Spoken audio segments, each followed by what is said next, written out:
உத்தம இருதயத்தை காத்து கொள்ள வேண்டும். யோபுவை போல மரணம் வரைந்தவன் ஜீவன் இருக்கிற வரையில என் உத்தமத்தை, என் விசுவாசத்தை நான் காத்து கொள்வேன் என்று அப்படி இருக்க வேண்டும். இதுக்கு மேல இன்னொன்னு கூட சொல்ற, யோபு 31வது அதிகாரம் 6வது வசனம்.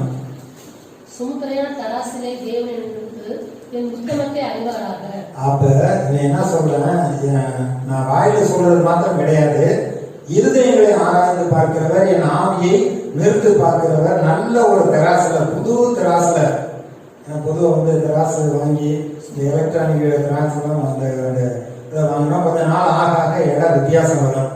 அவர் சொல்றாரு, சுமத்துறையான தராசுல என்னை நிறுத்து பார்த்து என் உத்தமத்தை அறிவாராக. கர்த்தர் இருதயங்களை ஆராய்ந்து பார்க்கிறவர், அவர் நிறுத்து பார்க்கிறவர்.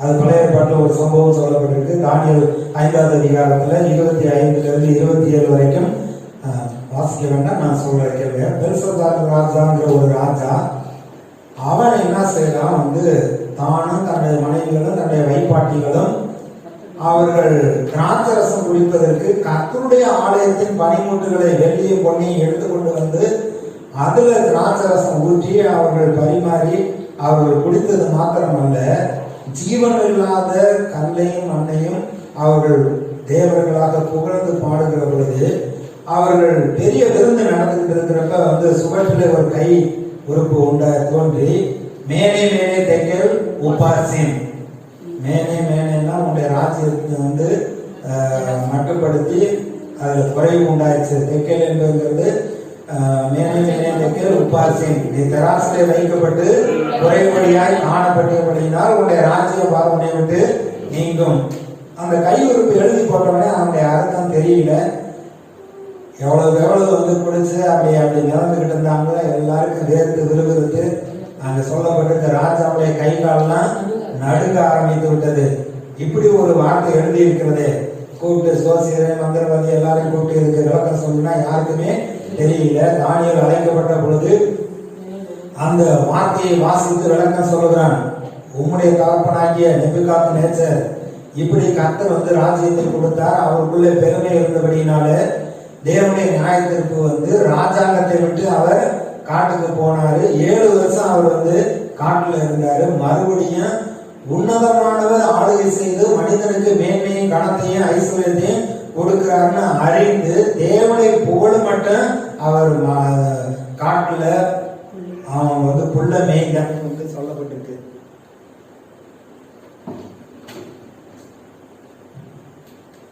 இதெல்லாம் கர்த்தர் அவனிடத்துல சொல்லி அவன் கர்த்தருக்கு மகிமையை செலுத்தணும்னு நானெல்லாம் அவர் தான் அவனுடைய கிருபைன்னு சொன்ன உடனே ஆண்டவர் என்ன செய்யறாரு, அவனுக்கு முகக்கலையை கொண்டு வந்துகிறார். அவனுக்கு மறுபடியும் அவனுடைய மிருகத்தோட இருதயமாக இருந்தது மனுஷனுடைய இருதயமாக மாற்றப்படுகிறது. அவனுக்கு தெரிந்த புத்தி உண்டாகிறது.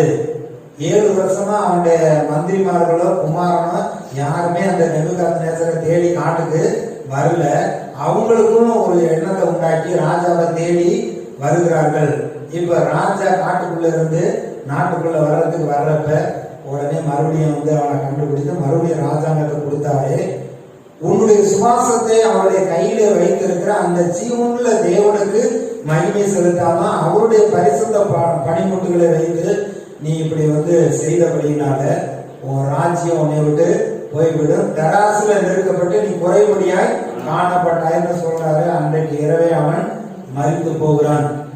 அப்ப யோபு தன்னுடைய இருதயத்துல உத்தமத்தோட இருக்கிறேங்கிறத கர்த்தர் தராசு வச்சு கூட நிறுத்து பார்க்கட்டும் என்று சொல்லுகிறார்.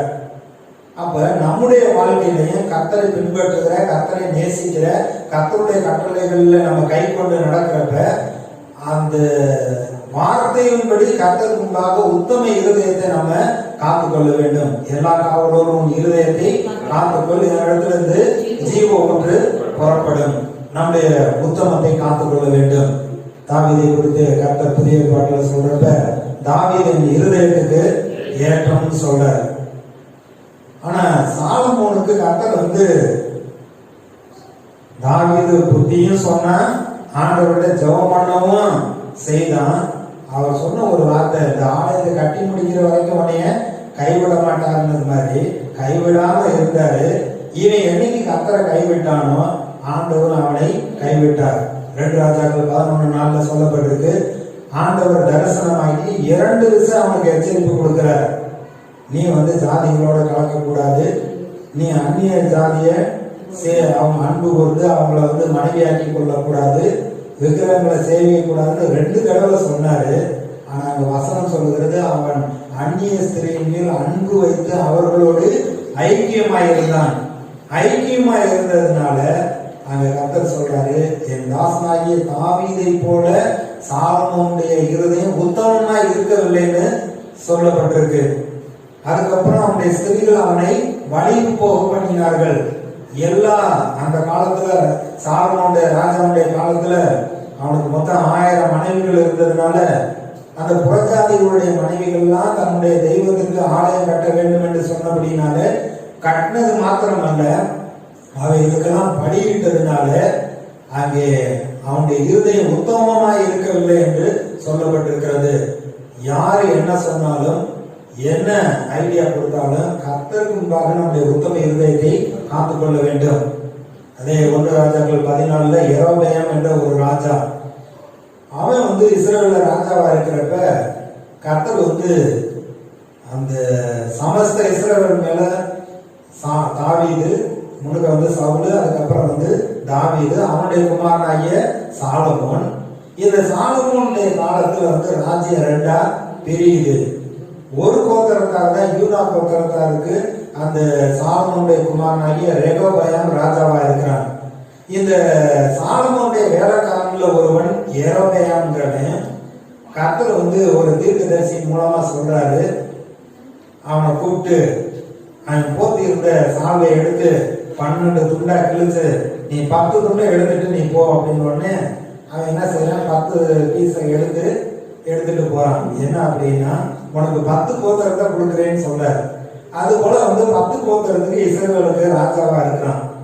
ஆனா கர்த்தருடைய ஆலயம் எங்க இருக்கு? அங்க எருசலேம்ல இருக்கு. எருசலேம் எங்க இருக்கு? யூதா. அங்க தாவீது சீயோன் பட்டணம்னு சொன்னாரே, அங்கதான் ஆலயம் இருக்கிறது. அது யூதா பகுதியில இருக்கு.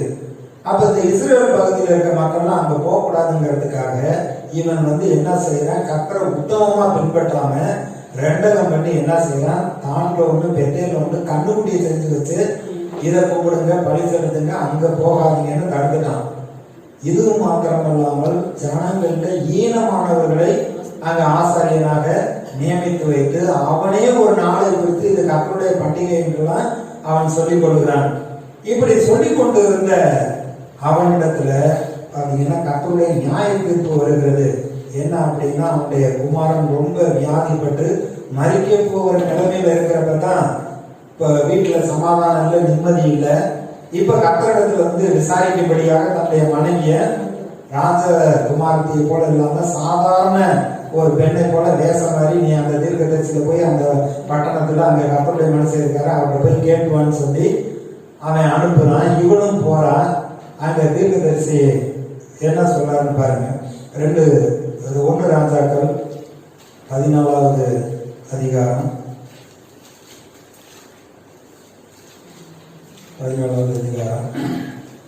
4வது வசனம்.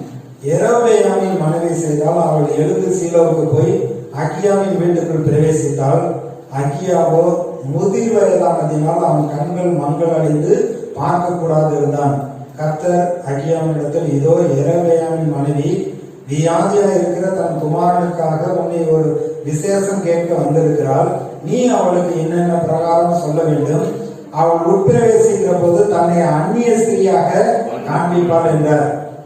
இப்ப உள்ள பிரவேசித்த உடனே இந்த தேவனுடைய மனுஷன் என்ன சொல்றார்? 7வது வசனம். நீ போய் எரேமியாவை நோக்கி, இஸ்ரவேல் தேவனாகிய கர்த்தர் சொல்லுகிறேன் என்றால், ஜனத்தினின்று உன்னை நான் உயர்த்தி உன்னை இஸ்ரவேல் என்னும் என் ஜனத்தின் மேல் அதிபதியாக வைத்தேன். நான் ராஜ்யபாரத்தை தாவீதின் வம்சத்தாரின் கையில் இருந்து பிடுங்கி உனக்கு கொடுத்தேன்.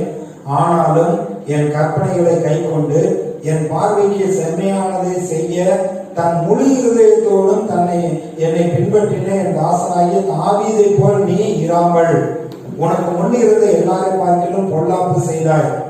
எனக்கு கோபம் உண்டாக நீ போய் உனக்கு அந்நிய தேவர்களை வார்ப்பிக்கப்பட்ட விக்கிரங்களை உண்டு பண்ணி உனக்கு புறமே என்னை தள்ளி விட்டாய் அப்படின்னு சொல்லிட்டு அதுக்கப்புறம் வந்து நீ வீட்டுக்கு போறப்ப வீட்டு வாசப்படியில நெருங்கிய முன்னாடி உன்னுடைய குமாரன் மறித்து போயிடுவான்னு சொல்றாரு. அதன்படி நடக்கிறது. அப்ப கடவுள் வந்து அவனுக்கு 10 கோத்திரத்தை கொடுத்து ஒரு ராஜாவா வைத்தாரு. அவன் என்ன செஞ்சிருக்கணும்? கர்த்தருடைய ஆலயம் அங்க இருக்கிறது. அவன் கர்த்தரை பணிந்து கொள்ளும்படிதான் ஜனங்களை நடத்தி இருக்க வேண்டும். அவன் இந்த விக்கிரகங்களை செய்திருக்க கூடாது. இருக்கிற இடத்துல கர்த்தருக்கு அவன் பலி செலுத்தி கர்த்தரை மகிமைப்படுத்துறவனா இருந்திருக்க வேண்டும். ஆனா வந்து பாருங்க, அவனுடைய இருதயம் உத்தமமா இல்லை, தாவீதை போல உத்தமமா இல்லை என்று சொல்லப்பட்டிருக்கிறது. இந்த தாவீதுடைய இருதயம் எவ்வளவு உத்தமமா இருந்துச்சு அப்படின்னு பாத்தீங்கன்னா, 1 நாளாகமம் அங்க 1 சாமுவேல் 29வது அதிகாரத்துல ஒரு சம்பவம் நடக்கிறது. வாசிக்கிறேன், நான் சொல்லிடுறேன். என்ன சம்பவம் அப்படின்னா, சவுல் வந்து தாவீதை கொலை செய்யும்படியாக தன்னுடைய ராணுவத்தை அனுப்பி 3000 பேரை அனுப்பி அவனை கொல்ல வேண்டும் என்று விரட்டி கொண்டிருக்கிறான். அவனும் காடுகள்ல குகைகள்ல தன்னுடைய ஆதரவாளர்களோடு கூட தங்கி இருக்கிறான். ஆனா கர்த்தர் வந்து அவன் எங்கெங்க இருந்தானோ அந்த இடத்துல எல்லாம் தாவீதோடு கூட இருந்து தாவீதை கர்த்தர் காப்பாற்றினார். இப்ப பெலிஸ்தருடைய தேசத்துல போய் ஆகீஸ் ராஜாவிடத்துல போய் தன்னுடைய ஆட்களோடு கூட அங்க இருக்கிற பொழுது அந்த ஆகீஸ் ராஜா ரொம்ப சந்தோஷப்பட்டு தாவீதுக்கு அடைக்கலம் கொடுத்து ஒரு பட்டணத்தை கொடுத்து அந்த இடத்துல வந்து அவங்க வந்து சிக்லாக்ல அந்த இடத்துல இருக்கிறாங்க. அப்படி இருக்கிற பொழுது அந்த ஆகீஸ் ராஜாவோடைய ராணுவத்தோடு கூட சேர்ந்து யுத்தத்துக்கு போயிட்டு வந்துகிட்டு இருக்கிறாங்க. இன்னும் வந்து அந்த காலத்துல வந்து புறப்பட்டு போவாங்க, எதிரிகளுடைய தேசத்துல போய் யுத்தம் பண்ணி அங்க இருக்க பொருட்களெல்லாம் கொள்ளையடிச்சுட்டு வருவாங்க. அந்த மாதிரி தாவீது அந்த பக்கத்துல போயிட்டு வர்றப்ப இன்னைக்கு எந்த பக்கம் போனீர் அப்படின்னு கேட்கிறப்ப நான் யூதாவின் தென்புறம் போனேன் அப்படின்னு சொல்லி, உண்மையிலே அவன் யூதாவின் தென்புறம் போகல, தன்னுடைய ஜனநாயகத்துல போகாம பெலிஸ்தருடைய தேசத்துல ஒரு பக்கத்துல போய் கொள்ளையடிச்சு யார் வந்து செய்தியை ராஜா கிட்ட சொல்லாதபடிக்கு அப்படி நடந்துகிட்டு இருப்பான். இப்படி இருக்கிறப்ப இந்த பெலிஸ்தருடைய ராஜாவாகி ஆகாஷ் தன்னுடைய ராணுவத்தை அழைத்து கொண்டு சவுலுக்கு சொந்தமா இஸ்ரேல்